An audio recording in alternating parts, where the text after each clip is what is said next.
are in Halacha Yud Aleph, 11. V'chol ze shekatavnu, everything that we just read and wrote, he says wrote, what we read in the previous halachot, hu b'mesaper b'echidi or shomeh b'echidi. You remember all the halachot we learned in the last couple of days? If not, then you have to see the rerun. But everything, all these lavim, all these precepts that we went through, he says here, this is only when it's one-on-one, that one person is talking, one person is listening. אבל אם הוא מדבק עצמו לחבר'ה, או לחברה של אנשי רשע, but if you attach yourself to a group of people, he's saying a חברה, a community, a congregation, a group of people, that he calls them אנשי רשע, people of evil, people that they do horrible things, ובעלי לשון הרע.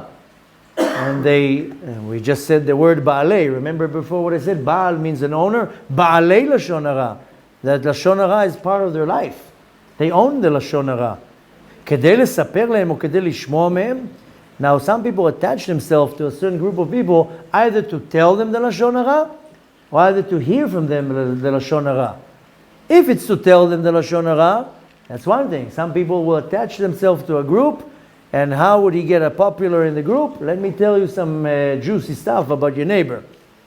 And that can be the other way around. The person will attach himself to a group because he wants to hear the juicy stuff. If this is the case, over gam ken alav. Now again, let me just repeat. The last 10 halachot that we learned, if you remember, it's different lavim, different precepts. I don't want to repeat it now, but that's when it's one-on-one. Here he's adding another lav. If I'm doing it with the intention to do it in a public, in a group, he transgress another lav. Which one is that? Lo tiyeh acharei rabim leraot. This can be found in the book of Shmot, chapter 23, verse 2. The verse in Hebrew says, Lo tiyeh acharei rabim leraot. The translation, you should not follow the majority for evil. This is a precept from the Torah. I'm not allowed to do that. So take now all what we learned in the last 10 halachot. That's one department of lavim, of precepts. Here, when I add a group, then I'm adding another lav. Saying in other words, this is a warning. שהוא אזהרה שלא להסכים להתחבר עם עושי עוול.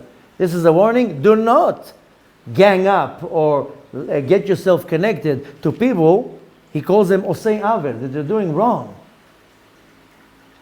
Af shem rabim, even though it's a majority. Sometimes people say, but the majority thinks that. It doesn't matter if the majority thinks that. If they're doing wrong, don't be part of it.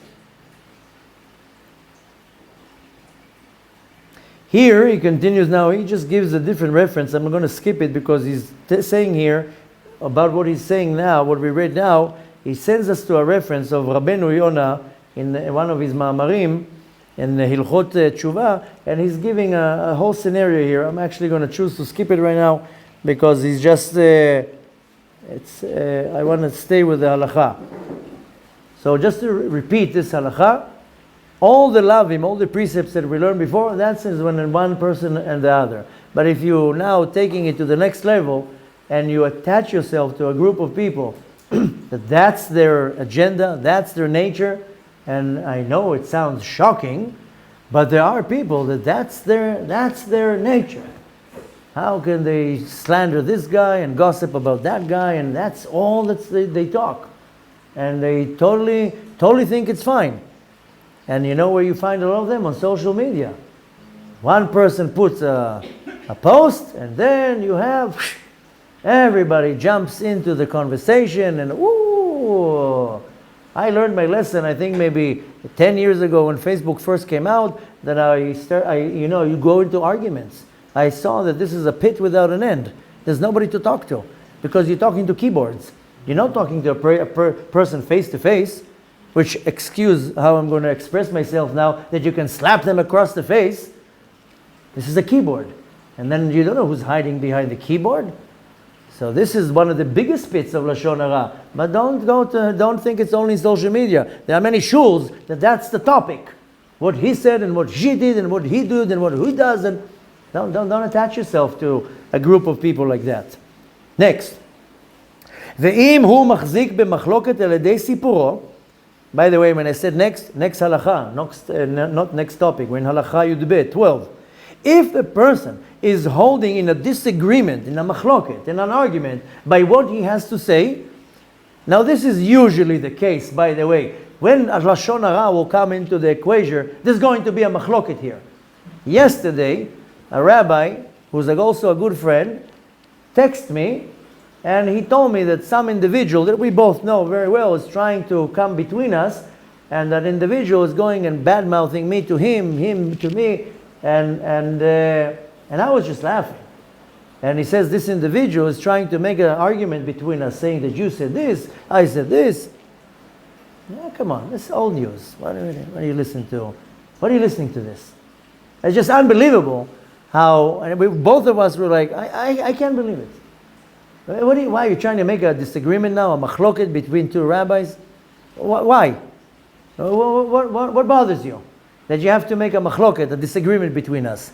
So of course there was Lashon Harah involved here. So here he says, if you're holding in your Lashon Harah that is going to cause a machloket, a disagreement, over od lav, you transgress another precept, another lav. Which one this time? Lo yeh kekorach va'adato. This can be found in the book of Bamidbar.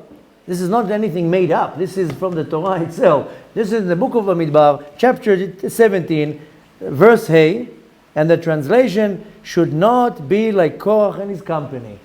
This is a law from the Torah. You're not allowed to mimic or to go in the path of Korach. What did Korach do? Gathered a bunch of people, spoke Lashon Harah about Moshe Rabbeinu, and ganged up against him. And if you think that only happened 3,300 years ago, I have bad news to you. It happens every day, and even amongst you, and even where you live. There are a few people who might have titles like rabbis and others, and they gang up against somebody else. Why? I don't know why. I actually don't know why. But when a person does something like that, that your Lashon Harah is the cause of a machloket, then you have another lav on your record. Shehu azhara, this is a warning. Shelo lachzik b'machloket. You cannot and should not and be afraid of being in any type of a machloket. Don't hold a machloket. Machloket means a disagreement. And he gives us a reference, Kedeita b'Sanhedrin, like it says in the Talmud Sanhedrin, page 110. And if you want, go to page 110 Sanhedrin and read the machloket over there, what it's talking about. But to conclude the two halachot that we're now talking about, the first one, saying Lashon Harah is bad. But when you're taking it to the next level and you're making it a community thing, then you have a bigger problem. And we already said in Halacha 6 and 7 that if one person hears me, that's one time Lashon Harah. 50 people heard me, that's 50 times the Lashon Harah. Now here am I making a whole party out of it? And sometimes, and listen, I know, very tempting when you hear some juicy stuff and you lean forward. What did he say? Really? He never smelled right for me, this guy. And then before you know it, and everybody is in the same place. So this is one precept, not to make a community thing out of it. And the next one, you are warned by the Torah. Don't hang out with people like that. Go far away from these people. You hear already a group talking about somebody. Toda Rabba, thank you so much. It was a pleasure to meet you. I will see you somewhere else. Maybe not. I don't want to see you. If this is what you do, I'm out of the game. Don't let the Yetzer tempt you to come and hear the juicy stuff. I know it's very, very tempting, but the juicy stuff is usually the recipe for problems. And needless to say, that even if you have whatever Lashon Harah to say about something, be very careful that this Lashon Harah is going to bring a disagreement. Because sometimes there's one person that will say Lashon Harah about two people, and they will go into an argument. Now you are really like a Korach and Adato. That is another love from the Torah. You don't want to get yourself into this chunt pot and start cooking all sorts of dishes. This is where problems start, and needless to say, you have to run away from it like burning fire.